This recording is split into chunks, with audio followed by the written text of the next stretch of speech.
総裁選投開票日が近づいてきてるじょ。なんだかちょっと前とは雲行きが変わってきてるように見えるね。あの元総理の2世小泉進次郎さんの勢いはまだ続いてるのかな。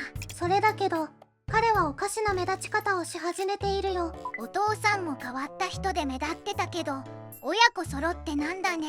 彼はかなり独特な話し方をするから国民が注目しちゃってるよ。悪い意味でね。今回はいわゆる進次郎公文について話していくよ。つるっとチャンネルが始まるじょ。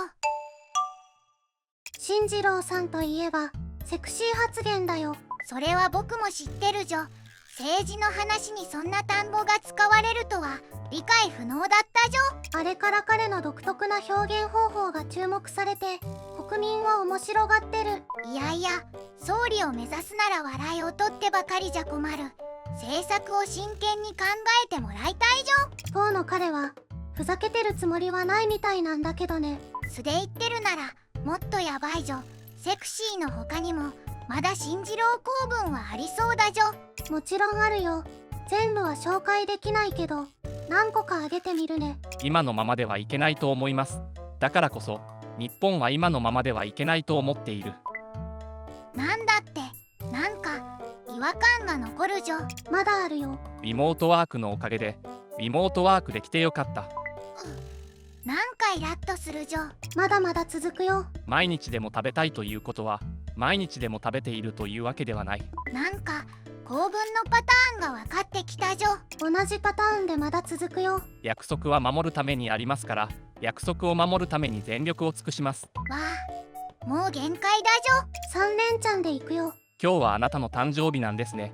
私も誕生日に生まれたんです。アメリカってのは広い国です。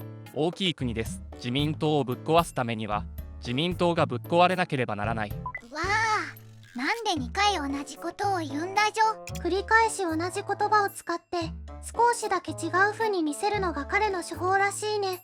違う風に見えないのもあるじょ。そうそう、こんなのもあるよ。プラスチックの原料って石油なんですよ。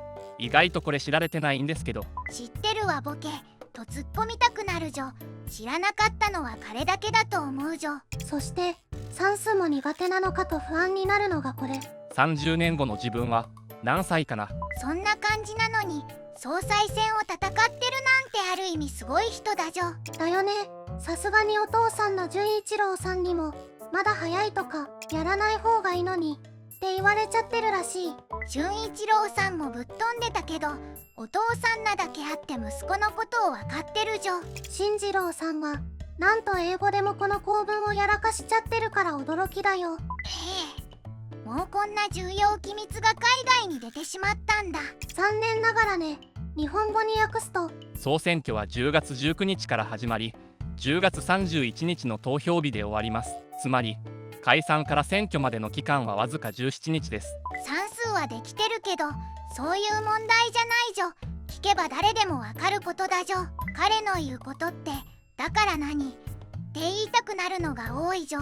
この彼の表現の特徴が実はあるゲーム内の説明文と同じだと言われているよ。ゲームの説明が分かりにくくちゃダメだじょ。モンスターハンターというゲームに登場する装備の説明文なんだけど説明文が特徴的でファンの間でネタにされているものがあるよ。装備の名前からエンプレス公文って呼ばれてね。歴代最高に説明文が頭悪いってプレイヤーたちから不評なんだ。一体どんな説明文なのか気になるじょ。